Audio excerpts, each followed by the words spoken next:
Okay, now we move on to module 2, which focuses on estimation of pore pressure. I had hinted a bit about this while talking about the overburden pressure, but now we're going to focus on pore pressure.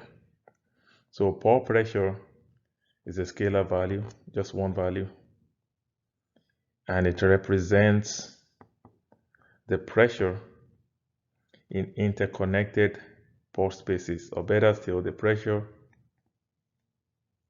of the fluid within the formation of interest. So that's pore pressure, is the pressure of the fluid, and the fluid is stored in the pore spaces.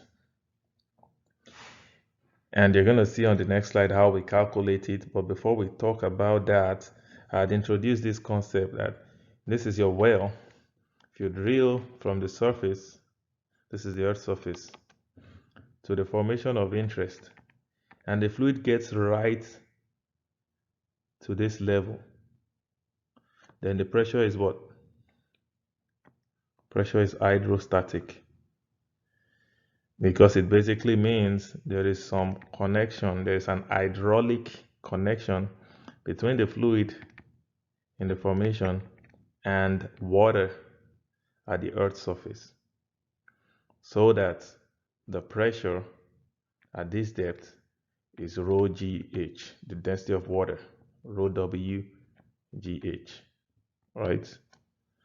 So it assumes water is connected all the way from the Earth's surface to the formation of interest. It doesn't necessarily mean the fluid in your formation has to be water. You can have oil, so there can be an oil-water contact, but that oil is in connection with the water above it, right from that formation all the way to the surface. And that's why the pressure is hydrostatic, and the well will only flow to the Earth's surface if you don't pump or do anything. What if it doesn't flow to the Earth's surface? It gets to this point, then it's under pressure. So pressure is lower than hydrostatic. It's below hydrostatic pressure. What if it's able to flow above the Earth's surface and you have to actually install wellhead equipment to choke back the pressure, right? To keep the pressure under control, then it's over pressured. The pressure is above hydrostatic pressure. And we'll later talk about the reasons why this happens in real life, and it's related to the movement of faults, right? You move the fault from where it was before to a higher or a shallower, a deeper or a shallower location, the pressure becomes either higher or lower than hydrostatic pressure. That's one of the mechanisms for overpressure or underpressure, which we'll talk about in this module.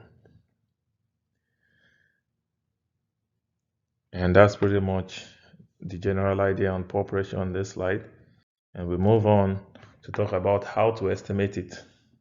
You see, this equation is very similar to the equation in the previous module when we estimated overburden stress from bulk density. So overburden stress was due to the weight of the rock sitting on the formation of interest plus the fluid in it, which is why it's bulk density, right? The mass of the formation plus the mass of the fluid in it. Here, it's just the fluid in it. So just the density of the water times Gz, right? Still rho GH. But we care about only the weight due to the fluid.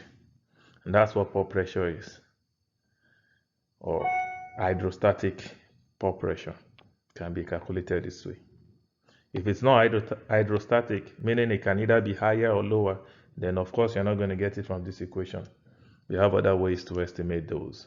So we've assumed it's hydrostatic, so there is some hydraulic connection between fluid in your formation of interest all the way to the water at the Earth's surface. So we're using the density of the water, which is connected all the way to the Earth's surface, acceleration due to gravity, and the depth of the formation of interest. And the way we calculate it is identical with the way we integrate the density is identical, except that here you actually don't need to integrate. It's a constant density,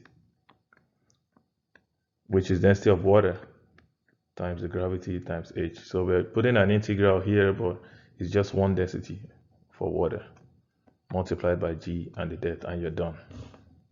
So no need to go through the trapezoidal rule, which we needed to do because the density, the bulk density of the formations were changing when we dealt with SV. But here, water has only one density, right? And so it's one value of density, no need to use trapezoidal rule. We talked about this in the previous module, right? This is just rho GH. G is 10, and G is 10. Density of water is 1 GCC. And you can convert that to SI unit, and it's going to give you 10 megapascals per kilometer. You can convert it to field units, 0.44 psi per foot. All of this, I'm not spending time on it because it's something you just look at Google for the unit conversions. Hydrostatic pressure implies an open and interconnected pore and fracture network from the Earth's surface to the depth of measurement. And I've said that a couple times already. You have assumed that there is hydraulic connection between the formation of interest all the way to the surface whenever pressure is hydrostatic. And the pore pressure, which doesn't have to be hydrostatic, is usually discussed relative to the hydrostatic pressure. So if you're above it, overpressure. If you're below or lower than the hydrostatic, then you're under pressure. There is an upper bound for pore pressure. It cannot be greater than S3, right? But S3 depends on what faulting regime. S3 means minimum principal stress. So it's SV only in the reverse faulting regime, right? S3 is SH mean in both normal and strike slip faulting regime. But this is the only one that never changes, right? You remember it was the blue line on that pressure versus, stress versus depth plot. The blue line that was constant in all three regimes was SV. The other ones could either be above or below the SV. So we know that pore pressure can never be greater than SV, regardless of the faulting regime. And that's the upper bound. If it's greater, then the rock will self-hydrofrac. If it's greater than the least of the three principal stresses, the rock will hydrofrac. But we had already talked about tensile strength. That yes, there is also tensile strength. If it's just equal to S3 and doesn't overcome the tensile strength of the rock doesn't fracture. But the rock is usually very weak in tension, a lot stronger in compression. Fracturing, hydraulic fracturing, is a tensile fracturing. So the tensile strength is not very important. So that is your upper bound. But you need to find S3 for whatever faulting regime. Or we can just say, regardless of the faulting regime, pore pressure will be less than SV. We can express pore pressure in terms of this ratio, and this ratio is basically pore pressure SV ratio. So the ratio of pore pressure to overburden stress is written as symbol lambda p. So if it's close to 1, what does that mean? It means pore pressure is close to SV. And in that case, the pore pressure is said to be lithostatic. So you have lithostatic pore pressure when lambda is close to 1, or when pore pressure is close to SV. Because of the small, I already talked about this, right?